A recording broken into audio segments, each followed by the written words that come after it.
بسم اللہ الرحمن الرحیم۔ السلام علیکم پیارے اسلام کے پیارے ناظرین، آج میں آپ کو ایمان افروز واقعہ سنانے جا رہی ہوں۔ یہ واقعہ سن کر آپ کا دل خوش ہو جائے گا۔ یہ واقعہ ہے ایک ایماندار اور سچے چرواہے اور بکریوں کا، اور بسم اللہ الرحمن الرحیم کی برکت کا۔ آئیے سنتے ہیں اس واقعے کو۔ اس سے پہلے آپ ہمارے چینل کو سبسکرائب کر دیں اور بیل کے آئیکن کو پریس کر دیں تاکہ آنے والی ویڈیو آپ تک پہنچ سکے۔ کسی زمانے میں ایک قحط سالی تھی اور جانور سب کچھ کھا کر فارغ ہو گئے تھے۔ مزید کچھ کھانے کو رہا ہی نہیں تھا۔ مویشی مالکان بے حد پریشان تھے۔ اس دوران ایک مسجد کے مولوی نے جمعے کے خطبے میں نہایت یقین کے ساتھ یہ بات بتائی کہ اللہ کا نام لے کر یعنی بسم اللہ پڑھ کر دریا کو بھی حکم دیا جائے تو وہ بھی نافرمانی نہیں کرتا۔ یہ چرواہے کا شاید پہلا جمعہ تھا۔ یہ بات اس کے دل میں اتر گئی، یقین کا درجہ پا گئی۔ اس نے واپس آ کر اپنی بکریاں کھولیں اور دریا پر چلا گیا اور بسم اللہ پڑھی اور دریا کو کہا وہ اپنی بکریاں چرانے جا رہا ہے اور اوپر سے گزرنے دے۔ یہ کہہ کر نے اپنی بکریوں کو خاکا اور دریا پر چلتا ہوا دریا پار کر گیا۔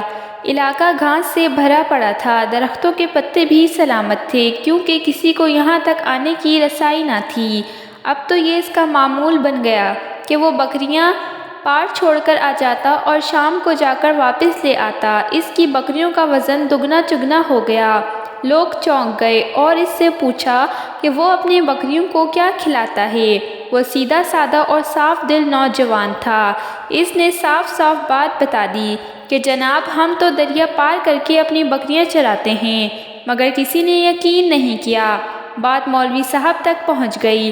مولوی صاحب نے چرواہے کو بلایا اور معاملہ پوچھا۔ چرواہے نے کہا مولوی صاحب کو ہی حوالہ بنا لیا۔ مولوی صاحب میں تو آپ کا شکر ادا کرنے آیا تھا۔ آپ نے جمعے کے خطبے میں جو نسخہ بتایا کہ بسم اللہ پڑھ کر دریا کو بھی حکم دو تو وہ بھی انکار نہیں کرتا۔ مولوی صاحب حیران ہو گئے اور کہا ایسی باتیں تو ہم ہر جمعے میں کرتے ہیں، فقط ان کا مقصد لوگوں کا ایمان بنانا ہوتا ہے۔ مگر بکریوں والا ڈٹا رہا کہ میں تو بس بسم اللہ پڑھ کر پانی پر چلتا ہوں اور بکریوں سمیت پانی پار کر لیتا ہوں۔ مولوی صاحب صبح ہوتے ہی دریا پہ چلے گئے۔ چرواہا بھی آ گیا، مجمع زیادہ تھا۔ مولوی صاحب نے سوچا انکار کر دوں، لیکن جو لوگ ان کو کندھے پر اٹھا کر لائے تھے اللہ اکبر کے نعرے لگا رہے تھے۔ مولوی صاحب نے پھر رسی منگوائی، اس کو درخت سے باندھا، پھر ڈرتے ڈرتے پاؤں رکھا تو دریا میں گر گئے، بہنا شروع ہو گئے۔ لوگوں نے کھینچ کھینچ کر ان کو نکالا۔ مولوی صاحب کی اس حرکت کو چرواہے نے حیران کر دیا۔ اس کا روز کا معمول تھا۔ اس نے بسم اللہ کہہ کر بکریوں کو اشارہ کیا اور خود ان کو پار چھوڑ کر واپس بھی آ گیا۔ لوگ اس کو ولی اللہ سمجھ رہے تھے، لیکن وہ سیدھا سادہ ایک انسان تھا۔ مولوی صاحب کے پیچھے پہنچا اور کہا میں آپ کی بسم اللہ سے پریشان تھا، مگر پانی پہ چلتے ہوئے مجھے پتہ چل گیا۔ اس نے اس رسی کی طرف اشارہ کیا اور کہا یہ آپ کی بسم اللہ کی بیماری ہے، آپ کی بسم اللہ کو رسہ کھا گیا۔ آپ کو اللہ سے زیادہ اس رسے پر یقین تھا تو اللہ نے بھی آپ کو اس رسے کے حوالے کر دیا۔